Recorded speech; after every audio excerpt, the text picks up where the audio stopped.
Oh yeah, let's boycott the Maldives, dude. Fuck yeah.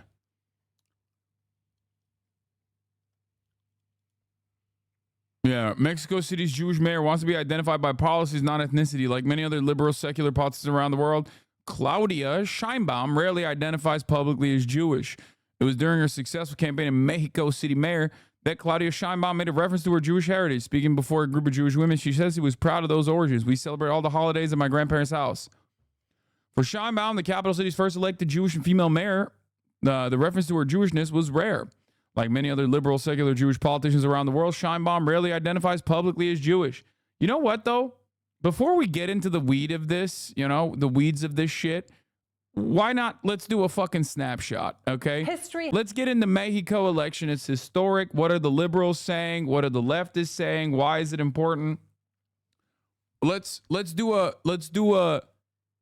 start off here. Let's start off our journey today, not on Israel, Palestine, but instead in Mexico. Okay? Having said that, from what I understand, she was not great as the mayor of Mexico City, but that's neither here nor there. Let's continue. It has been made in Mexico. Claudia Sheinbaum has been elected as the country's first ever female president. She told supporters she would not fail the Mexican people and vowed to reduce violence and improve the lives of women in a country where one of the world's highest rates of femicide. Huge celebrations in Mexico City main Zócalo, the square there. Ms. Sheinbaum will replace her mentor, the outgoing president Andrés Manuel López Obrador, on the 1st of October. Will Grant is there for us. A genuine moment of history in Mexico. In a nation where women only got the vote in the 1950s, Claudia Sheinbaum becomes... Bro, you need to stop sending me censored mem posts when it comes to, just in general, okay? Just in general. You guys need to stop it, okay? I'm sorry. I don't want to hear... I don't want to hear from an account that literally will be like, this is the Jewish president. It's like, come on, bro. We know what you're doing, okay? You don't even know what our fucking policies are. Jesus fucking Christ.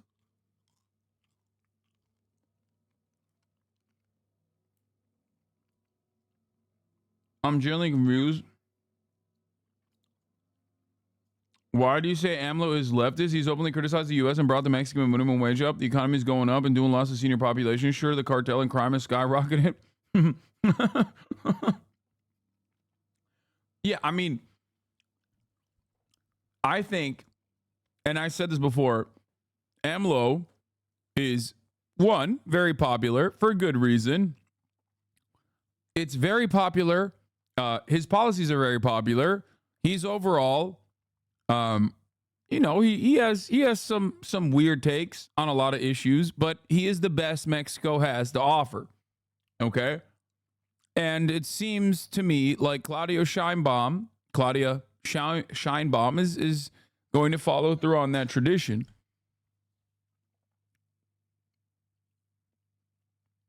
Okay. My question to the people who are, beyond critical of AMLO, but saying oh, he's bad or he's just awful. Because there's a couple things that he did throughout his administration that I openly championed and said was good, whether it be the renationalization of petroleum, oil extraction, or whether it be the nationalization of lithium. Those are some pretty good things. Overall, obviously not great on the cartel stuff. And people are very critical about the way that the military has been beefed up. Some people say it's good, and the military does a better job and is harder to corrupt than the local police are. Others say that the military has been violent, suppressive, brutal, and turning into the Mexican government's own version of the cartel.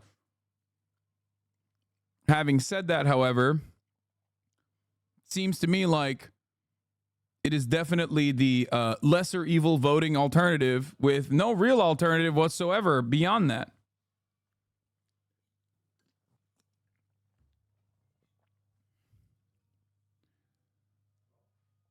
Like, I don't really know. I don't really know what the other... You're wrong on this, like you were with Fetterman. Nah, fam.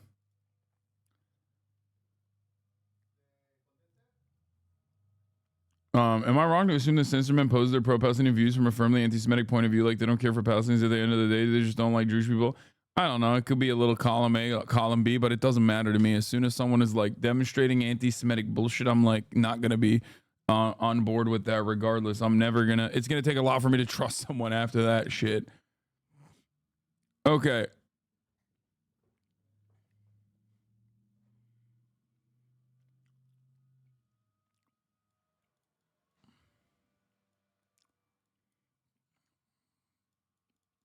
So, the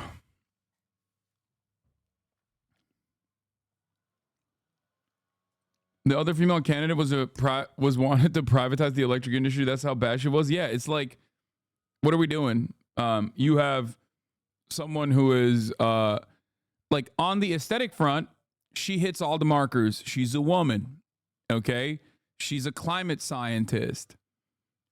Even on the leftist front, there's a lot of things that AMLO has done, and being AMLO's spiritual successor in that regard is good. Okay.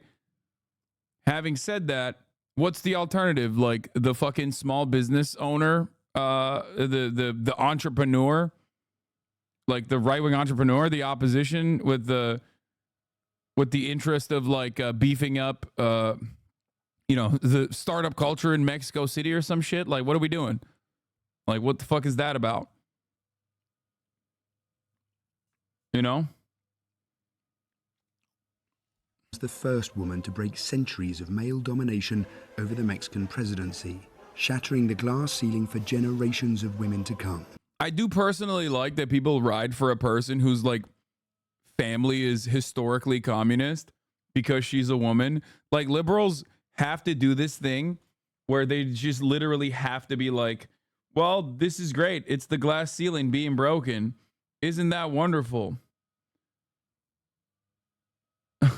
The glass ceiling is being shattered. Meanwhile, like, again, grandparents, straight up fucking Mexican communists, dad communist, from what I understand. It's like, it's great. Que por primera vez en 200 años. For the first time in 200 years, women have reached the presidency, she told her jubilant supporters in the capital's main plaza. It's historic, completely. It's for the women who are no longer with us and those who are still fighting, not just in the political arena, but in any way where we have conviction as women. To see someone who comes... Yeah, this shit was crazy, by the way. Mexican candidate assassinations hit grim record ahead of Sunday's election. 37, bro. Mexico's election is now the bloodiest in its modern history after a candidate running for local office in the central Puebla state was murdered on Friday at a political rally, taking the number of assassinated candidates to 37 ahead of Sunday's vote. Like, it's a little different, you know? The situation is a little different, okay? Twitter leftists think they have more credibility than Evo. Yeah, I mean, guys. This is like, you know, Giannis Varoufakis posted celebrating her. I'm not like super fucking clued in on her policies at all.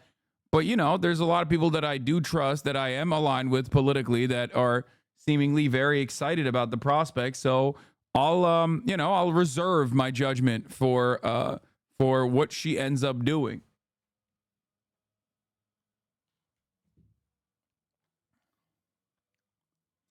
The real problem is that Morena is getting control of Senate and Congress. They can make changes in the Constitution now. They have whole control of the country. Well, here's the issue there, okay? Which it already did. That did happen, as far as I understand, in Mexican politics, regardless. But that could be a good thing, or it could be a very bad thing. It's just entirely related to the ideological commitment.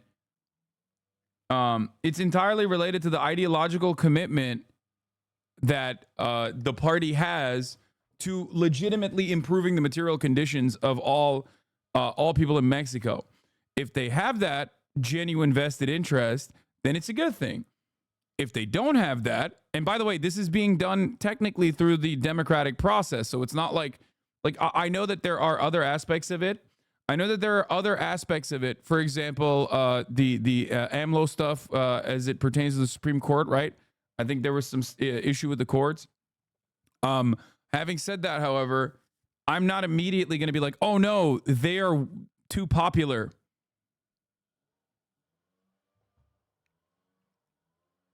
You know?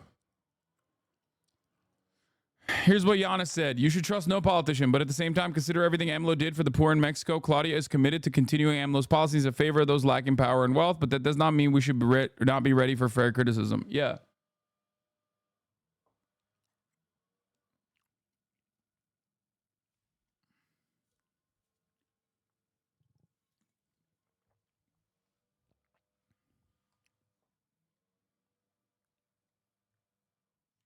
Like, I am going to reserve my judgment for her policies if she does, I mean, when she does inevitably follow through on them, rather than immediately be like, oh, this is fucking bullshit.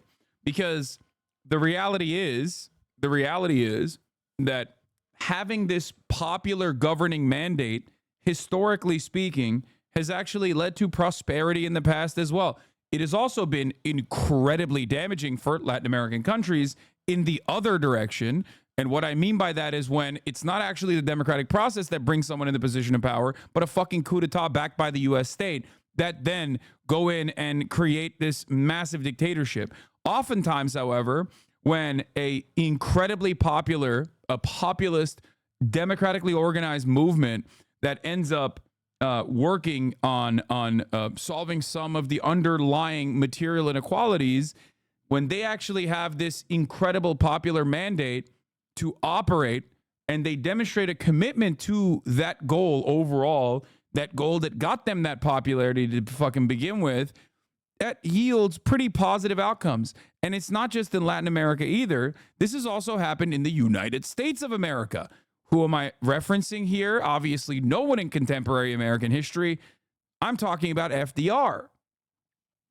So ultimately, we have this capacity to go, oh my God, this is terrifying. I don't really, what's going on? We have like complete control of Congress and the presidency and there's no checks and balances. And it's like, we're kind of, in my opinion, behaving like American liberals who say stuff like, they want to do split ticket voting because they want like a Republican Congress with a Democratic president.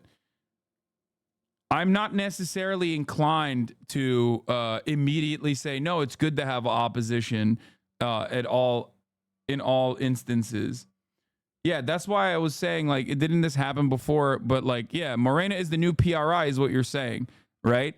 But I don't know if like having all of these different representations in Mexican politics has yielded positive results for Mexicans in general. I'm just looking at results. I don't personally give a shit about like, I don't personally care about what these guys are you know, aesthetically presenting or what happens in this situation. Does that make sense?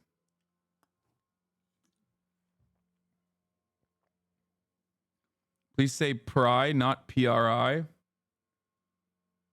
Can you sponsor me a visa? Maybe.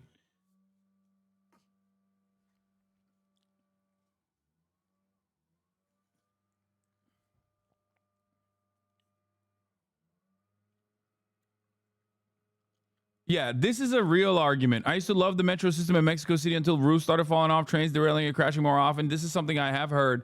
Overpasses falling on top of pedestrians. Now, that isn't entirely her fault, obviously. Mexico's crumbling infrastructure is not going to be directly the fault of the fucking last Mexico City mayor. But I have heard from people that she wasn't a very good mayor and more so a careerist. Why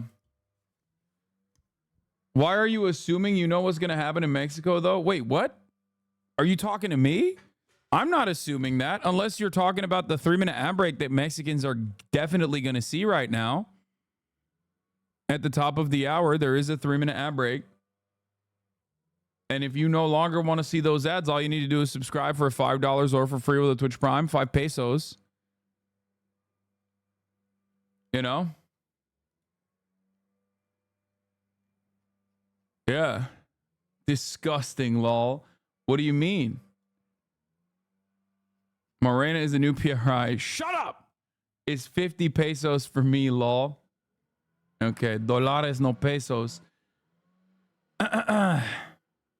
Like, the real thing is, I don't think she's going to do feminism, for example. You know what I mean? Like, a lot of people are like, well, that's a woman in charge now. Like, Mexico's about to be feminist. And I don't personally think that that is going to happen. You know what I mean? Like, I don't think she's going to advance feminist causes. Maybe she will. I don't know. But, like, it's the social issues that I don't think... it's the social issues that I don't think... are going to change in Mexico, but I'll take what I can get in terms of like any kind of advancement for the poorest Mexicans. Also, here's the 3-minute ad break now, only for selfish reasons, of course, because like I said, I want every Mexican to be able to subscribe at the top of the hour.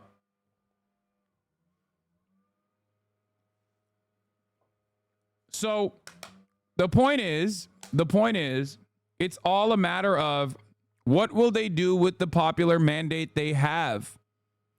How did they arrive at this popular mandate? Well, it seems like they arrived at it through good policy, or at least comparatively good policy.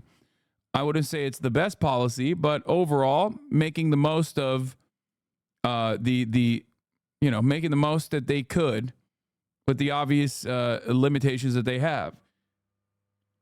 We often forget how long and how arduous a process it is to change, especially a country like Mexico, which is like, you know, it feels like it's a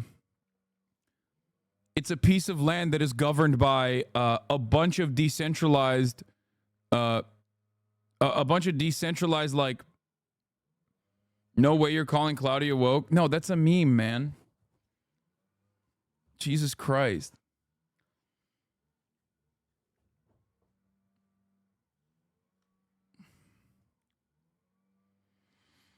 Kind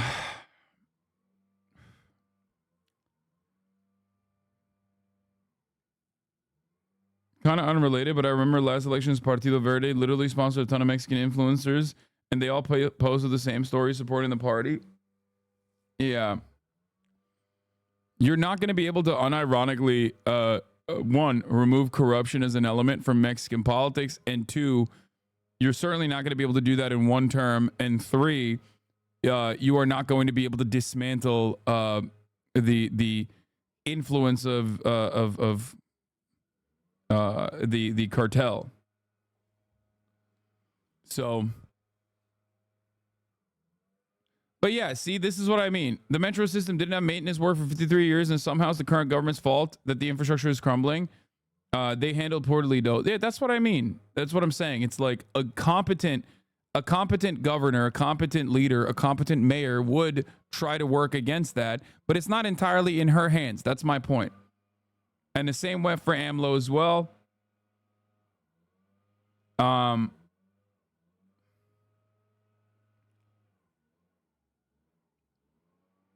So we'll see what happens.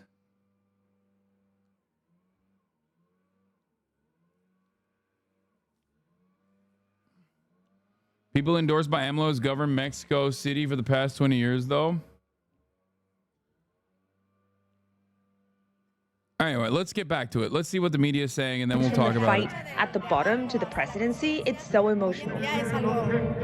For me, it's marvelous. Your chat ate my ass yesterday for saying mate and called me a fake Mexican. I live in Puebla. Puebla! And I'm called Carlos. I've never been to the USA. Puebla. I don't know. I can't stop saying Puebla like fucking what's his name? When he was talking about the UAW strike, and he's like calling Claudia woke is wild. Claudia is the handpick of the current president who just want to change the Mexican constitution so he can be president forever. Oh my God, bro.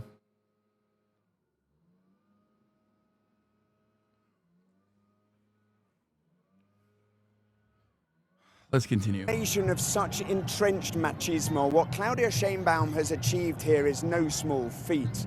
Other women have tried and failed, but her offer of continuity with the governing party's social policies, which have pulled millions from poverty, have proved hugely popular with the electorate. Her critics, in particular, The right-wing liberals right-wing liberal freaks are coming out of the woodwork today. I don't know if like there's that many fucking right-wing liberals in Mexico that are like also big fans of mine at the same time, who are just like, all I will point to is this. Where is the alternative? Where is the alternative? In fairness, I think some leftists are calling her a Zionist in the same way that they call AOC a Zionist, just complaining that she's not critical enough of Israel and that strategic ambiguity is a form of soft Zionism or whatever. Yeah, except her positions on Israel would merely be a continuation of AMLO's positions on Israel and not necessarily born out of her Jewish heritage or whatever the fuck. That's my point.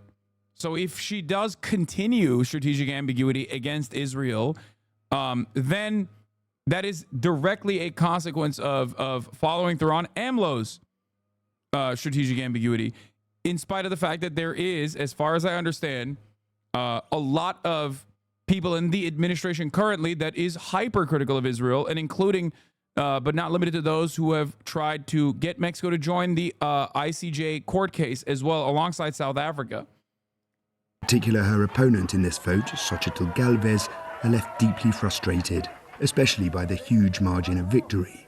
They say her mentor, President Andrés Manuel López Obrador, is a populist and an authoritarian, and that Ms. Sheinbaum will govern as his puppet, something she denies. This election has been historic for all the wrong reasons too. It's been Mexico's most violent campaign in living memory, with dozens of candidates threatened and murdered. One of them was the candidate for mayor of Coyuca de Benítez, Alfredo Cabrera, shot in the back of the head by a gunman at What is happening with this video? his closing rally.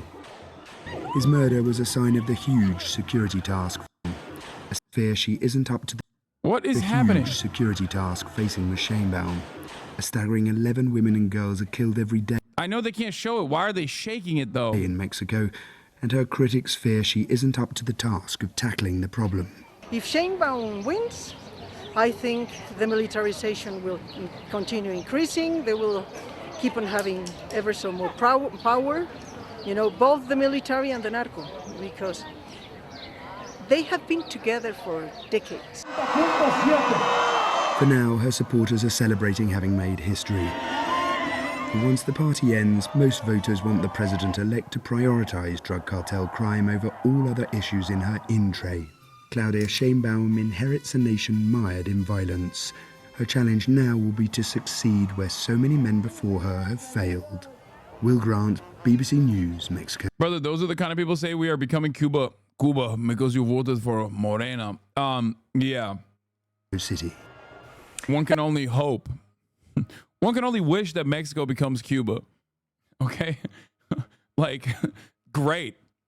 That doesn't sound like a bad idea at all. That sounds like an objectively good turn for Mexican politics.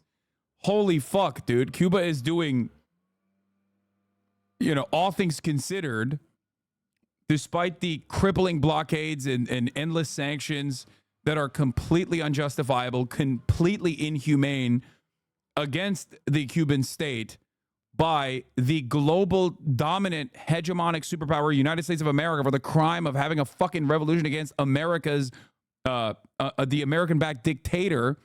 Okay, I would say that Cuba is probably doing pretty fucking good.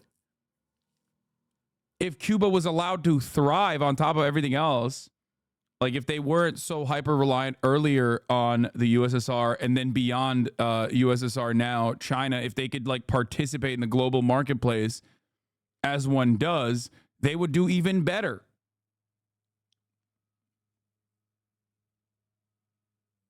Chad, don't you think Hasanabi should go to Cuba? Because I do. I had the opportunity to go, but apparently they can't. I can't really live stream out there, so I am not gonna go. I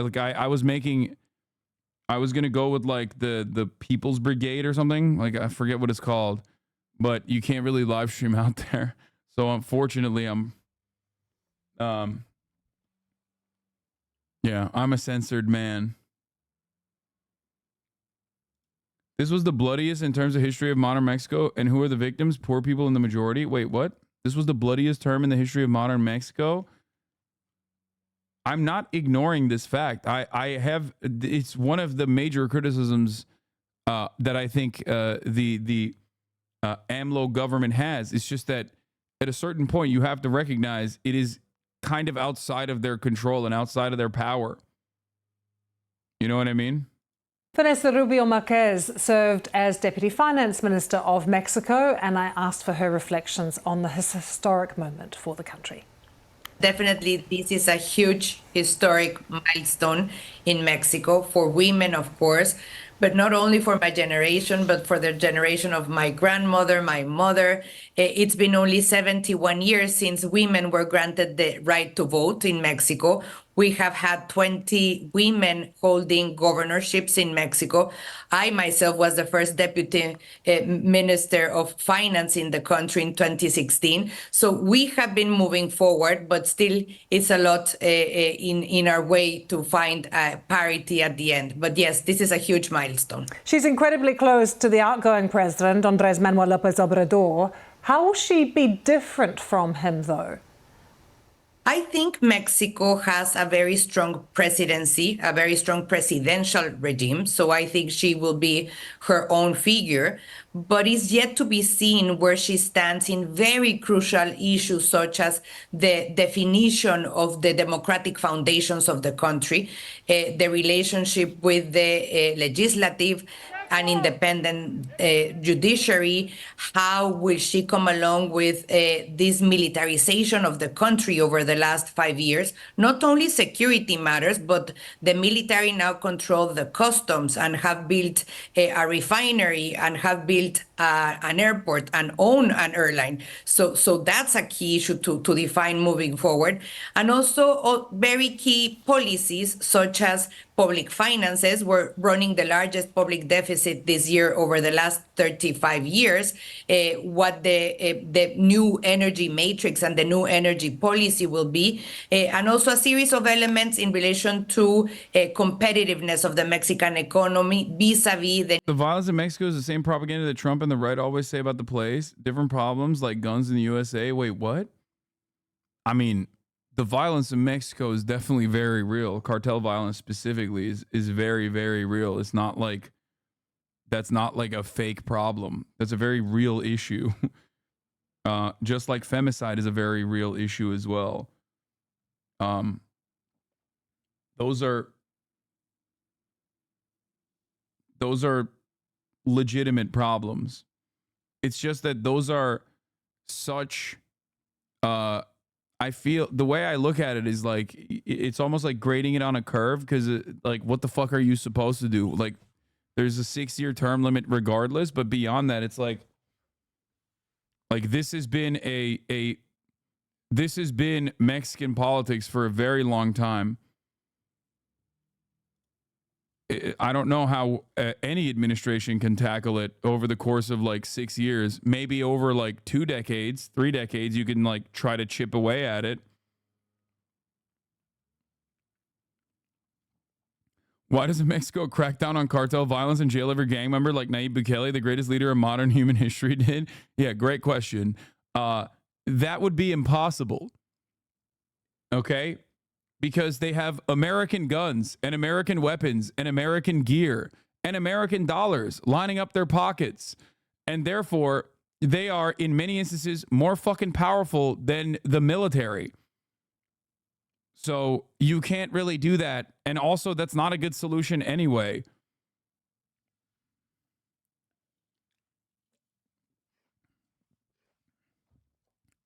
Mexico's cartel problem is not one that Mexico itself can solve. Mexico's cartel problem can only be solved with American politics. That is the unfortunate reality of the matter. They get their guns from us, and they get their money from us. We are the market, and we give them guns. So there is no way to solve it internally with internal Mexican politics in general. Okay? The nearshoring expectation effect and our special relationship with the U.S., to which we're the first trading partner and the first source of imports. A lot to pick up on there, Vanessa, but how would you say she defines herself when it comes to her relationship with the private sector? Is she pro-business? She has said so. She actually today said it so and gave a huge emphasis to having a good relationship with the private sector, because I think it needs to be understood that it's not the public sector who creates employment, it's the private sector, and that you need the private sector as allies for development and as allies in particular for specific sectors such as energy, such as infrastructure, and many others. So we hope she moves forward in this direction, which is key for the competitiveness and for productivity of the country. Vanessa, we were listing some of her impressive credentials. I wonder if you think that that influences the way she thinks, the fact that she is a scientist. I think that will tell a lot, and she would have a challenge to move from ideology to pragmatism to a more rational perspective of government, and most importantly, to an effective government, because this is exactly what Mexicans want. Mexicans want their problems resolved. They want to live in a more peaceful country. They want to end up violence. They want to have employment. They want to be competitive. They want to have access to health and to social security and to education. So the more practical way in which she addresses the most challenging and pressing challenges for the Mexican society, I think is going to determine her presidency. We can now reveal that Keir Starmer could be heading to Downing Street with a majority of 194 seats, bigger than Tony Blair achieved in 1997. And that is according to the first major polling projection by YouGov of this campaign, partnering with Sky News. Now, our deputy political editor, Sam Coates, has been pouring through all the numbers. Sam. This is an extraordinary moment for the campaign. 194 seats is the projection of YouGov if there was a general election tomorrow. To put that in context for you, Sophie, this is a bigger figure than any election for 100 years. It's bigger than 1997 when Blair won that. Okay, we're not done with the Mexico elections.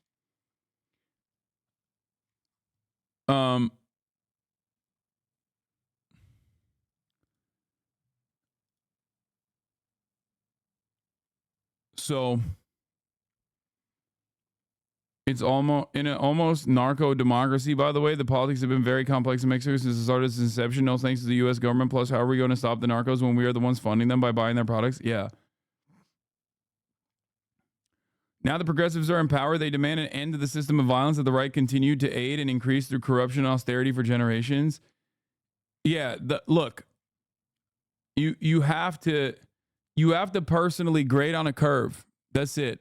Like, that's what you have to do. You have to analyze the situation, you look at the material conditions, recognize how bad things are, and then see if the people that you're electing are moving the needle in positive directions. As far as AMLO's administration goes, there is a lot of things that he ran against, like corruption, ending corruption, which is, kind of laughable. And also tackling narco violence, which again did not happen. There are understandable criticisms of like increased military brutalization. But beyond that, like I said, renationalization of oil, nationalization of lithium. These are all positive.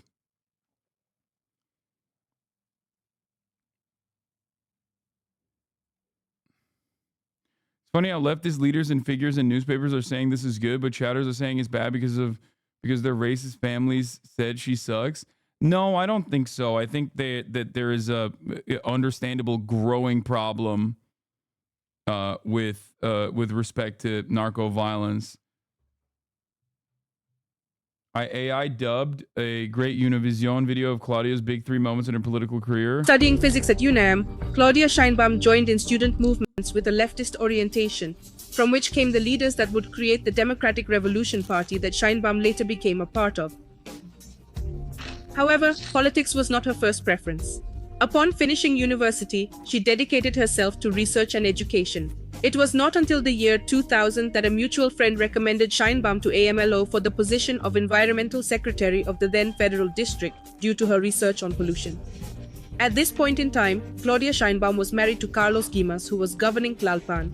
But in 2004, he became involved in a corruption scandal when he was caught on video illegally accepting hundreds of thousands of pesos. After confessing his involvement, he stepped down from his position. Journalist Elena Chavez stated it was Sheinbaum who reported her husband to AMLO, thereby gaining his trust. Journalist Arturo Ocano states that Sheinbaum resigned after this incident, but López Obrador did not accept it. Instead, she served as his spokesperson in his first presidential campaign 2 years later. Then in 2015, she was elected to govern Tlalpan, now a member of the National Regeneration Movement Party, also known as Morena, also led by AMLO. 2 years later, tragedy struck. Chad is literally just being misogynistic. No, Sheltered Rosebud, what the fuck are you talking about? If anything, they don't even give a shit about her or her gender. They care that she is a continuation of AMLO. Please read this without the radfem brain rot that you have. What the fuck are you saying? This has nothing to do with her being a woman.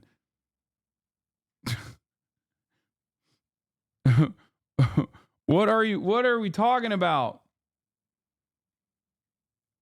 If anything, this community loves Lula a lot, but we had some of those same issues here during his government growth, a lot of drug factions, increased violence against the black community, increased power of the armed forces, etc.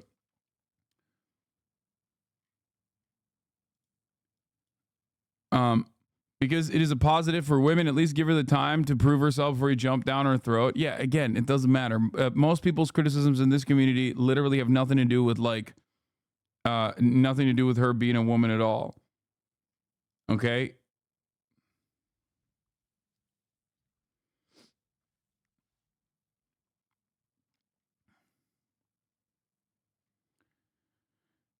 The country, Mexico, is as divided as the U.S. This is our Biden versus Trump. People support AMLO are called chairos, and the stereotypes as poor people, uneducated. The people against AMLO are called fifi. Stereotypes as white, middle class, or upper middle, out of touch with Mexico.